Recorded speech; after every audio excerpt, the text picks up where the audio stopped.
Welcome to Taking Control of Your Financial Life podcast, providing the simple answers to the complex questions asked about your financial future. Let's get you the answers you need about retirement, investing, asset planning, and the current market. Here's your host, Julian Rubenstein. Hello, everyone, and welcome to Taking Control of Your Financial Life. My name is Julian Rubenstein, and I'm the host of the show. I'm also the president of American Asset Management, a registered investment advisor located in Boca Raton. Today, we have a very exciting guest, Marcus Garrett, who is the host of his own podcast, Life After Debt. So please join me in giving a long round of applause and a big welcome to Marcus. Hello, Marcus. Hello. Thank you for having me. Thank you. So you have a lot to share with us, but we talked about some debt work, and the other thing was how to brand yourself on social media, among other things. Why don't we start with the branding? That sounds very interesting. Yeah, so recently I've been focusing on YouTube, but I'm most active on Instagram before that. Started in 2021, really focusing on the brand Life After Debt with the Marcus Garrett, and was able to scale there from 2,000 followers to I think I'm a little bit over 11,000 now.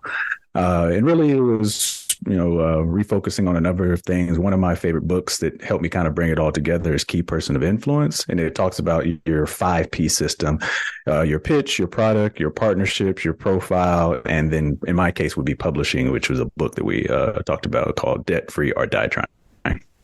Okay. So you figured out a way to help market yourself through social media. Yeah. And then looking to monetize that over time. So I had a guest on the show and he calls it, I guess I would be moving into phase 2. So it's building your brand, then you attract the audience and then monetize. He called it the BAM system. Okay. And how do you get the audience? What's the trick to that? I've done it a number of ways. So I've been in this space, if you will, for 10 years. My day job is an auditor. I've been a certified internal auditor. So that's why I like systems. I speak in systems a lot. I think a lot of people, they have dreams, they have goals, but they don't have a system to get them there. As far as what's worked for me, I niched down into personal finance. I shared my story. Now 10 to 15 years ago, I was just blogging online like I think all senior millennials do. And then I started talking about, as I got out of college, wanting to improve my personal finances, which I feel is like a ubiquitous story that you see everywhere now. That got some traction. I was already following the data because that's what I learned from my day job. And I was like, oh, okay, I think I have something here. And then ultimately pivoted into the personal finance space, just finding what was natural to me, moving over to podcast from a blog. Now I think it's short form video with TikTok, Instagram, but I think it's leveraging the talents that you already have and then finding the spaces that you can show off those talents and be successful. For me, coincidentally, it was Instagram. Whether you're younger, it might be, TikTok and whatever comes next, AI, I'm sure, next 3 to 5 years. And then if you're older, it might be, targeting your audience. It might be Facebook or other social media or actually more traditional print actually still performs well. Very interesting. You're saying print as far as newspapers. Yeah, I'm for example, writing with Kiplinger now. And my father used to give me Kiplinger magazines when I was in high school. So it's determining where you want to meet your audience at and then showing up to be successful. What was the last article you wrote for Kiplinger? I contribute a lot to panels, and I think it was 11 ways that you can use your graduation money. Right. And so it's like they on the back end, we can answer any questions that we want. And then the editors go through and choose which ones that they want to promote and publish. Got it. So tell me about this debt, the Life After Debt. That sounds interesting. So then it would have been about a decade into the journey. I was already out of debt. When I wrote the book, the story from the book was 22 to 30. I released the book, I think 31, 32. And I just kind of looked at the landscape, also where I was, what I wanted to accomplish. And I just felt like the conversation just centered around debt. It seemed like everyone just talks about debt management. Obviously, you have your traditional certified financial planners and financial advisors who are talking about investing and building wealth. But it just seemed like most of it was just, we're just always going to be in debt, like this general acceptance that debt is a part of life. And I was like, well, what about life after debt? Or what if you want to get out of debt? Or what if you want to do something beyond that? And so as I do a number of times when I don't see something out there, I create it myself and I put a voice to it. Okay, so what were some of the things? I assume you're talking about kids getting out of school. They have a lot of debt. They're just getting started. And you're right. Financial advisors are saying, give me your money to invest. Kind of hard when you don't have any money. Right. So what were some of the tricks or not, ideas you give people that are in debt? What were some of the things you taught them? So my system is a 4-part system, and that's actually the second version of the book. I worked with the editor to help me, improve and better tell the story. So the first version was really chronological, and as I was a blog writer by trade, so it's kind of really just a chronological telling of my experiences from 22 to 30. The second version of the book is the system, because the editor was like, well, how do they chronologically is important, but not critical to their success. So it's D, define the problem, which in most cases is going to annualcreditreport.com, because I think like 60% of people don't even know how much debt they have. They don't know how much interest they're paying. So, getting a defined system around what do you truly owe. With that, you can then E, establish a plan. And that can go any number of different ways. I think the most popular, of course, is the debt snowball. For those who aren't familiar with that, it would be paying the lowest amount first and then snowballing towards the remainder of your debts. But I talked to 3 other systems as well.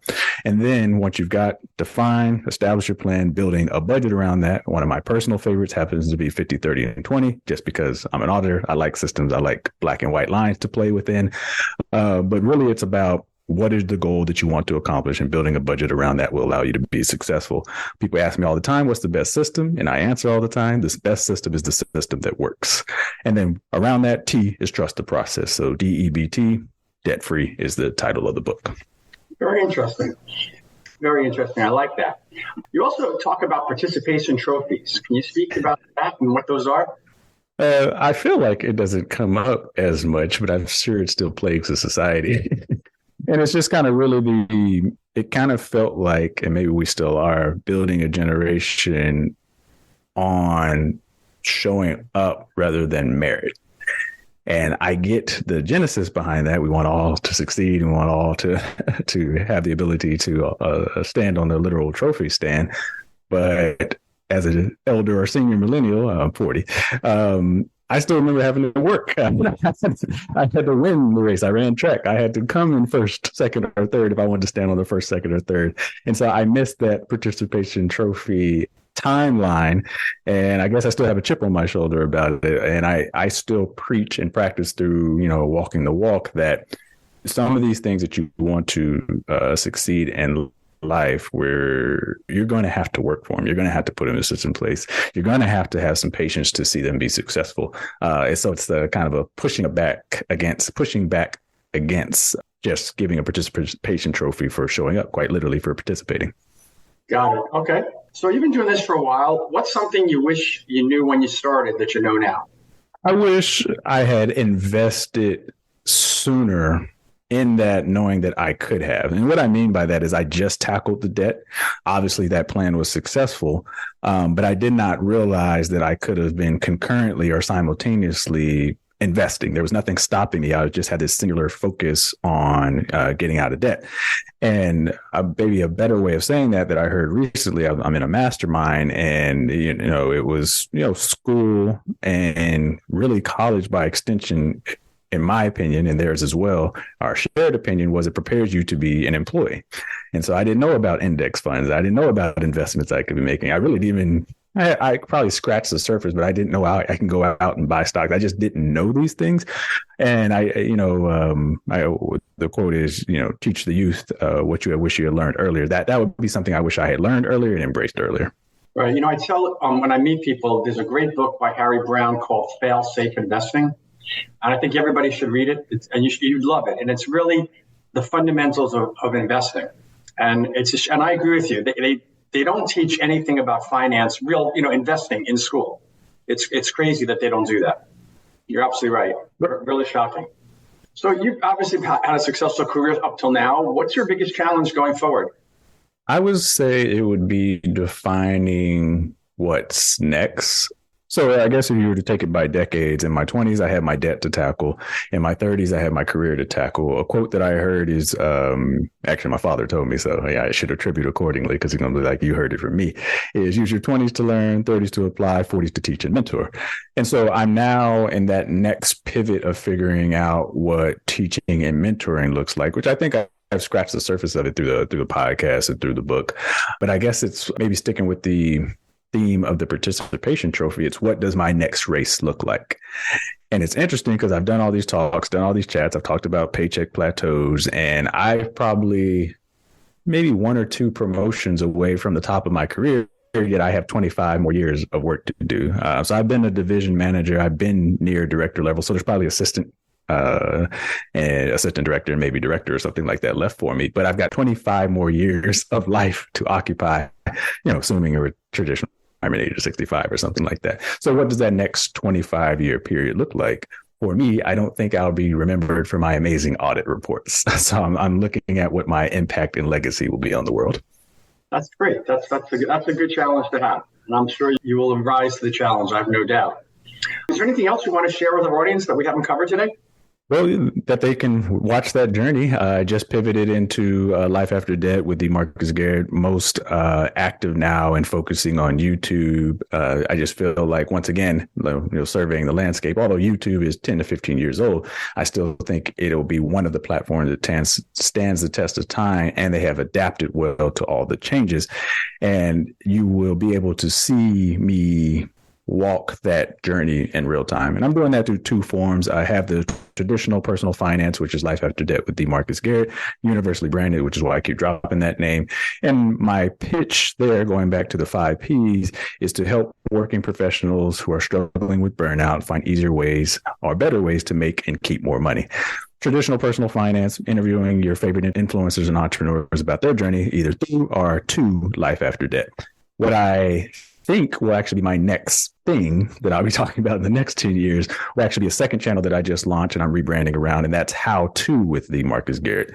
I take listener questions. Really doesn't matter the subject because I'm really fascinated with AI, ChatGPT, these things that are coming up. And, you've seen my journey when blogs didn't die, but when they ran their test of time, moved to podcasting. I feel like podcasting is not peaked, but it's reaching its tenured, its mature stage. What will this AI and these new technologies look like, and where can my voice fit in that? And I think that would be my how-to channel. Okay. Well, what's the best way for clients to get a hold of you if they want to, chat with you and see how you can work together and help each other? Universally branded under The Marcus Garrett. That's also the name of the business, The Marcus Garrett LLC. And you can find everything that we talked about here, as well as a number of giveaways at themarcusgarrett.com. Great. Well, it was really enjoyable having you. It was a very different podcast, and we really appreciate it, and we hope to have you back on the show. Thanks for having me. Thank you for tuning in to Taking Control of Your Financial Life. For more information about today's topics, please visit or check the show notes for more important information and links. Share, rate, and review this show on Apple Podcasts or wherever you get your podcasts. Thanks for listening.